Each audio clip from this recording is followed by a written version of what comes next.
So, ito yung mga ingredients na kailangan natin for our chicken cordon bleu. All-purpose flour, 1 cup. Breadcrumbs, napaka-importante nito. So, I'm using panko breadcrumbs.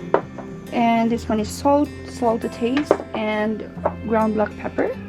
Konti lang yung kailangan natin, and 2 large eggs. Ayan. And I have here bacon bits. So, ano talaga to siya? Real bacon. Ginawa ko kanina. This is mozzarella cheese. Kahit anong cheese, pwede nyo gamitin. But this one, ito yung meron ako sa bahay. And then, this one is the ham. Mga 2 pieces lang kailangan natin dito. 2 pieces of breast chicken. Ayan, simulan na natin. So, ngayon, ang gagawin natin, kailangan natin i-tender yung meat. So, I have here a ziplock. Ilalagay natin dito. So, kailangan talaga hugasan na mabuti yung chicken. So, ayan, ilagay ko siya sa malaking ziplock. Kung wala kayong ziplock, pwede kayo gumamit ng foil or yung, kung ano yung meron dyan, plastic.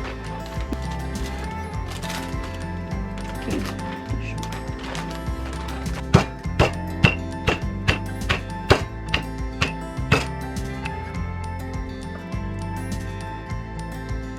So, ngayon, ang gagawin natin, tanggalin natin yung chicken dito sa ziplock.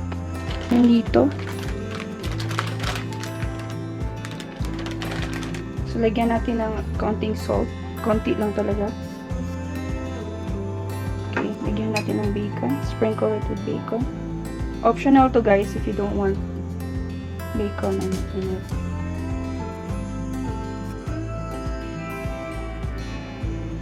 Isang slice ng ham.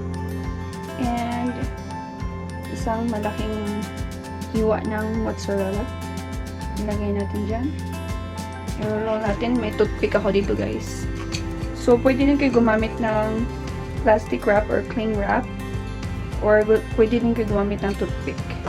After ko mag-roll dito, kailangan ko maghugas ng kamay. So, maghugas ng kamay. So, ayan. I-roll natin.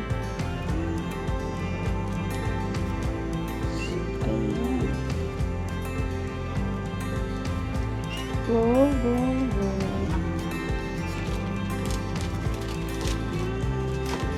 Kailangan, ano talaga siya, sealed. And then, lagyan natin ng toothpick. Hindi siya mabuskag ba. Yan, i-lock niyo siya ng toothpick.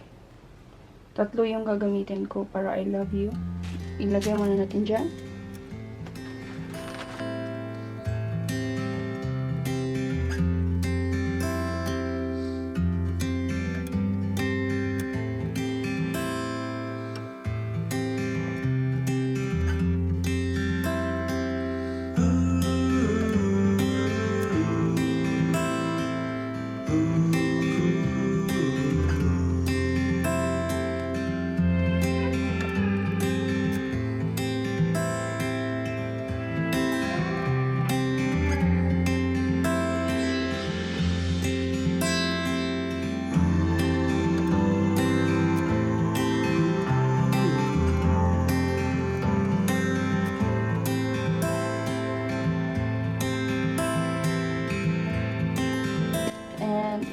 Rest it. I-rest muna natin siya ng 30 minutes sa refrigerator.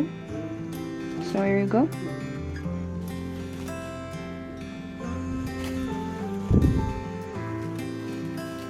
Isul natin siya.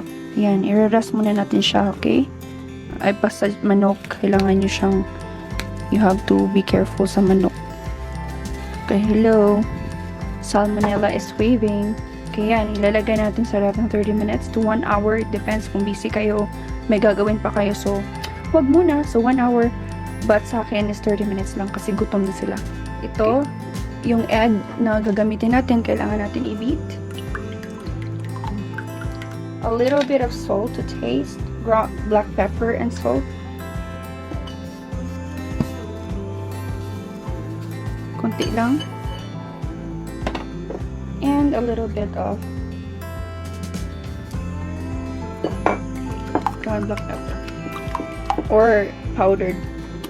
And then we'll set this aside. So I have here, papakita ko muna sa inyo yung flour na gagamitin natin is 1 cup of all-purpose flour. Lagyan din natin ng salt.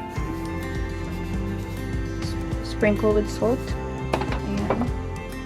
And then pepper. And then mix natin. And this one is going to use is the breadcrumbs. So, ito yung brand na ginamit ko. It's Hanko. It's Japan-style breadcrumbs. So, yun yung ginamit ko for this. Ito na yung chicken natin. So, itanggalan natin ng plastic. So, ang una natin gagawin, i-dip natin yung chicken dito sa ating flour.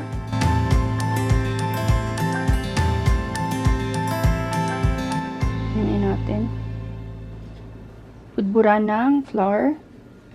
And then after dito,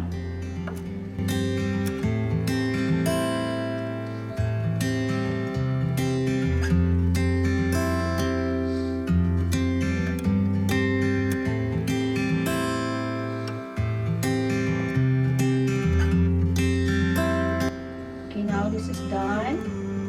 Ayan, ilalagay natin dito sa breadcrumbs. Ikot-ikot lang. Budburan ng mabuti, guys. Okay, this is done. So, ililipat na natin dito sa plate. At gagawin na naman natin yung isa. So, ito lang siya, guys.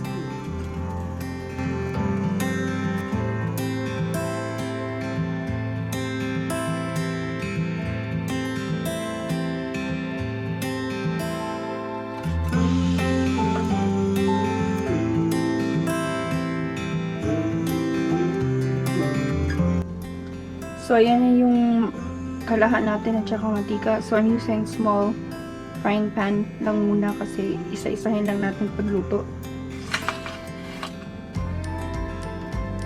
Ayan.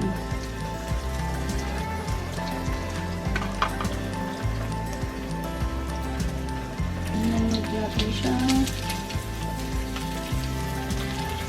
Madali lang siyang masunog.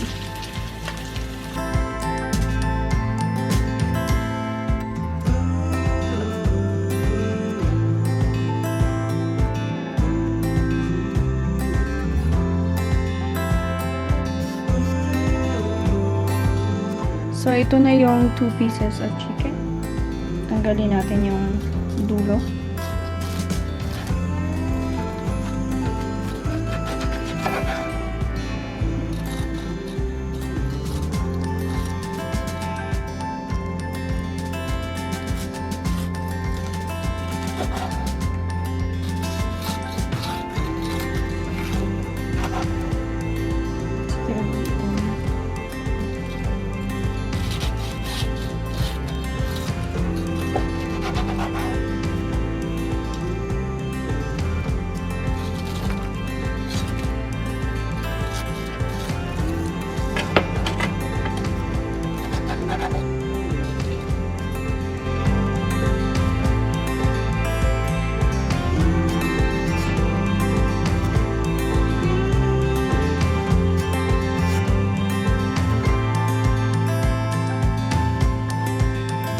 Nilagyan ko siya ng dipping sauce.